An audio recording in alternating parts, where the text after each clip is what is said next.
معزز ناظرین کرام، السلام علیکم ورحمۃ اللہ وبرکاتہ۔ میں محمد طارق ابن حضرت مولانا محمد خالد صاحب رحمۃ اللہ علیہ، نائب ناظم جامعہ انوار العلوم نزد تحصیل بلگرام، ضلع ہردوئی، یو پی، زیر نظر عمارت آپ کے محبوب ادارہ جامعہ انوار العلوم کی ہے۔ الحمدللہ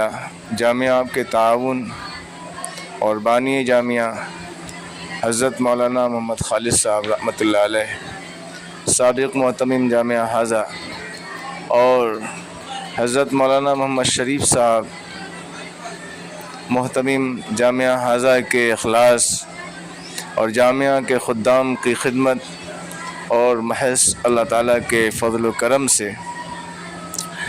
دن دونی رات چوگنی ترقی کر رہا ہے۔ جامعہ حاضہ میں درجہ پنجم تک عربی فارسی حفظ و ناظرہ تجوید و قرات کے ساتھ ساتھ ہندی انگریزی کی تعلیم کا نظم ہے۔ طلبہ کی تعداد 310، قیمین طلبہ 125 ہیں، جن کی مکمل کفالت جامعہ کرتا ہے۔ جامعہ میں گزشتہ سال سے تعمیری کام چل رہا ہے۔ دیواریں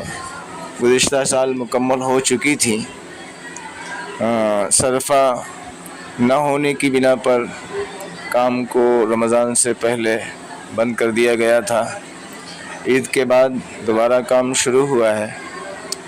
اور الحمدللہ سٹرنگ لگ چکی ہے، لوہا بچھ رہا ہے۔ 7000 اسکوائر فٹ کی اس سلیب میں تقریباً 11 لاکھ روپے کا صرفہ ہے۔ آپ حضرات سے گزارش ہے کہ اس کار خیر میں اپنی جانب سے، اپنے اعزاء اقارب، اپنے مرحومین کی جانب سے حصہ لے کر صدقہ جاریہ کے مستحق بنیں، کیونکہ اللہ کے نبی جناب محمد الرسول اللہ صلی اللہ تعالیٰ علیہ وسلم کا فرمان ہے، اذا مات الانسان انقطع عمله الا من ثلاث، الا من صدقة جاریة او علم ينتفع به او ولد صالح يدعو له۔ اللہ کے نبی صلی اللہ تعالیٰ علیہ وسلم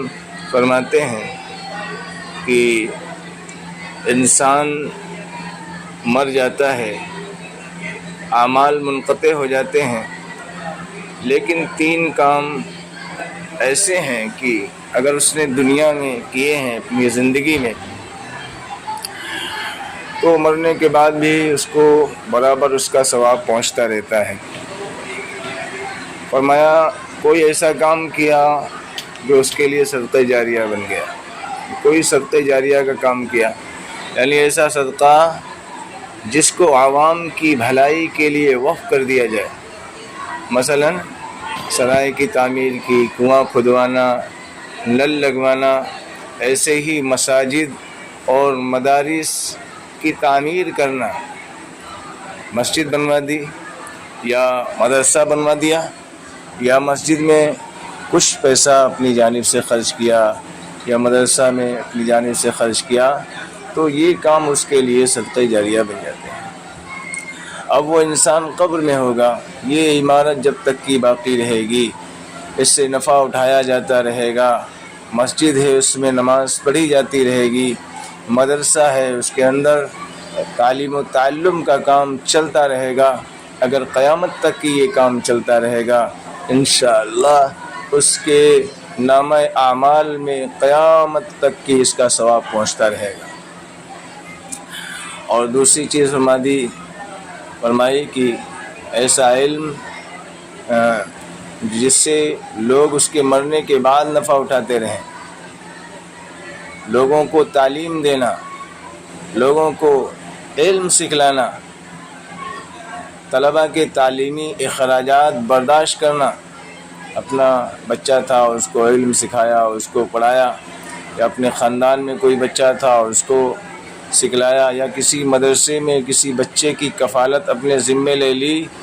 کہ میں اس بچے کی کے اوپر جو بھی صرفہ خرچ ہوگا، جو بھی پیسہ خرچ ہوگا،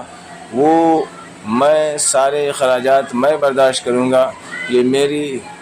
دی ہوئی رقم سے پڑھے گا، انشاءاللہ وہ اس کے لیے صدقہ جاریہ کا ثواب بن جائے گا، صدقہ جاریہ کا سبب بنے گا۔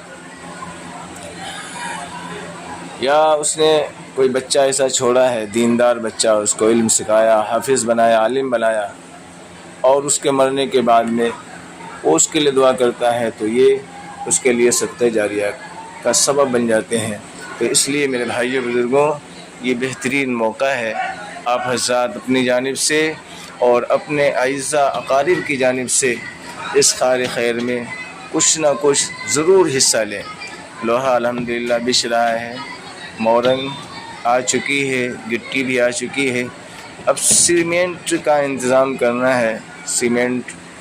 کی بوری جو ہے نا، وہ ایک بوری ACC گولڈ کی جو ہے وہ 430 روپے کی ہے، 430 روپے کی ایک بوری ہے۔ تو آپ حضرات کم از کم ایک بوری، یا ایک بوری نہیں، جو بھی ہو سکے آپ سے 100 روپیہ، 50 روپیہ، 200 روپیے، جتنا بھی ہو سکے آپ اس کار خیر میں ضرور لگوائیں۔ اور اگر آپ کچھ نہیں دے سکتے ہیں تو کم از کم آپ اس ویڈیو کو شیئر ضرور کریں، تاکہ یہ ویڈیو دوسروں تک کی پہنچے اور آپ اس کا ذریعہ بن جائے، پہنچانے کا ذریعہ بن جائے، تو یہ بھی انشاءاللہ آپ کے لیے صدقہ جاریہ بن جائے گا۔ تو آپ خود یا تو خرچ کریں،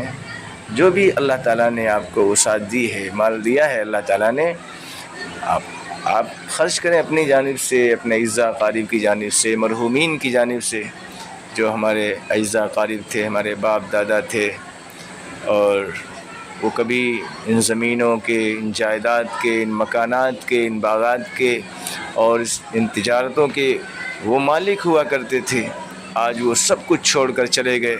خالی ہاتھ اس دنیا سے گئے ہیں۔ آج ہم ان زمینوں کے مالک ہیں، ان جائیداد کے ہم مالک ہیں، ان دکانوں کے ہم مالک ہیں۔ کل ہمارا بھی نمبر آنا ہے، ہم کو بھی یہ دنیا چھوڑ کر جانا ہے اور خالی ہاتھ جانا ہے۔ تو ہماری اس زمین جائیداد کے مالک ہمارے ورثہ کے ہوں گے۔ تو سوچیں ذرا کہ جب ہم اپنے اعزاء اقارب کو ہم نے بھلا دیا، اپنے ماں باپ کو بھلا دیا، دادا دادی کو بھلا دیا، ان کے نام پہ ہم کچھ نہیں خرچ کر سکتے ہیں، تو ہماری آنے والے جو ہمارے ورثہ ہیں، جن کے قبضے میں ہمارا یہ مال جائے گا ہمارے مرنے کے بعد میں، وہ بھی ہم کو اسی طریقے سے بھلا دیں گے۔ اس لیے میرے بھائیو بزرگوں، ہم مرنے سے پہلے آخرت کی تیاری کریں، اپنے لیے جو بھی ہو سکتا ہے اللہ کے راستے میں خرچ کر کے آگے کے لیے چلتا کریں۔ اللہ کے نبی صلی اللہ تعالی وسلم نے فرمایا، ابن آدم کہتا ہے، مالی مالی مالی، یہ میرا مال ہے، یہ میرا کارخانہ ہے، یہ میرا باغ ہے، اور یہ میری دکان ہے، یہ میرا مکان ہے۔ فرمایا نہیں، تمہارا مال وہ ہے جو تم نے کھا لیا، اور تمہارا مال وہ ہے جو تم نے پہن لیا اور اس کو پرانا کر دیا، اور تمہارا مال وہ ہے جو تم نے اللہ کے راستے میں خرچ کر کے اس کو آگے کے لیے چلتا کر دیا۔ باقی تمہارا کہاں، یہ تو تمہارے ورثہ کا مال ہے۔ آنکھیں بند ہوگی، لڑائی جھگڑے شروع ہو جائیں گے بٹوارے کے لیے، یہ مال میرے پاس آنا چاہیے، یہ دکان میرے پاس آنا چاہیے۔ تو عقل مند انسان وہ ہے جو اس زندگی کو مقصد کے تحت گزارے، جس مقصد کے تحت اللہ تعالیٰ نے اس دنیا کے اندر پیدا کیا ہے۔ مقصد کیا ہے؟ اللہ کی بندگی ہے، اللہ کی بندگی ہے، اور اللہ کی بندگی مال کے ذریعے سے بھی ہوتی ہے، اللہ کی بندگی جسم کے اعضاء کے ذریعے سے بھی ہوتی ہے۔ تو ہم اللہ کی بندگی کریں، اپنے اعضاء و جوارح سے، اپنے مال کے ذریعے سے بھی